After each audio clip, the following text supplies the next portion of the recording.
No Hard Feelings is in theaters now, one of the few R-rated comedies to get a real theatrical release in the last few years. Will it show that R-rated comedies can thrive in a theatrical market, or will there be hard feelings? This is Does It Hold Up? And I'm Emily. Let's find out if this movie is worth dating.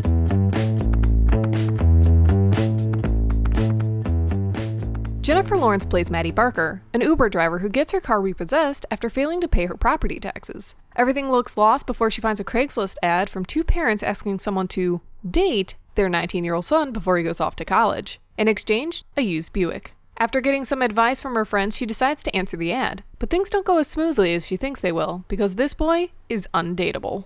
Lawrence isn't great in this role, and looks very uncomfortable having to handle comedy as it's not something we've ever seen her in. There might be a good reason she has stayed clear of straight-up comedies, because a lot of the scenes in this movie are awkward, and not in the way the movie was hoping for. But she does shine in a few scenes where the movie slows things down and allows the story to take center stage rather than the jokes. The real star of this movie, though, is Andrew Barth Feldman, who plays the undateable 19-year-old Percy Becker. Andrew hasn't been in a lot, mostly YouTube videos and one unseen Netflix movie called A Tourist Guide to Love. Don't be surprised to see him popping up in a lot more things after this movie, though. He steals the show in nearly every scene he's in as the neurotic and socially awkward kid who can never fully get out of his own way. Although, he might get typecast as the new Michael Cera if he isn't careful. The first half of the movie is where a lot of the pitfalls happen. Lawrence is all over the place, and the jokes are extremely unfunny. The setup is bad, and a lot of the action is predictable and badly paced. I found myself checking out a lot during the first 30 to 40 minutes of the movie. Then something happened. Maddie and Percy went on a montage date.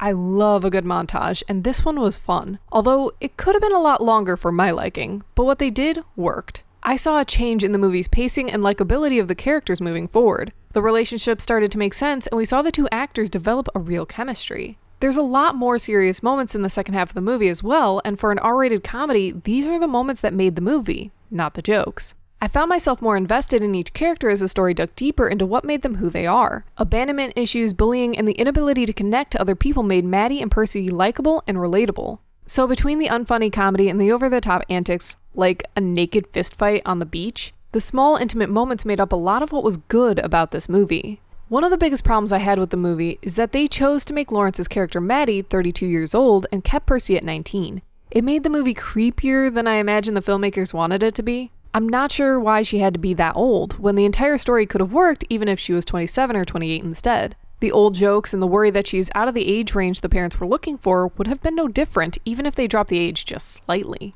This is a shorter review because it wasn't a long movie, and it's about as basic of a movie as you're going to get. All the comedy was seen in the trailer, and the acting by Lawrence is just about the worst it's ever been.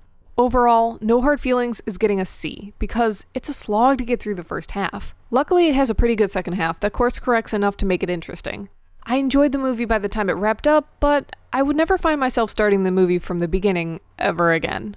Thanks for watching. Let us know in the comments what you thought of the movie if you've seen it, or if you plan on seeing it at all. Please give us a like, share, and subscribe for more great content. We release fun movie facts daily and new movie reviews when we can. We also have a podcast called Does It Hold Up?, where we discuss old movies to see if they hold up to today's standards. Anywhere podcasts are available, or clicking the link in the description. Until next time, I've been Emily, and I'll see you again soon. Bye!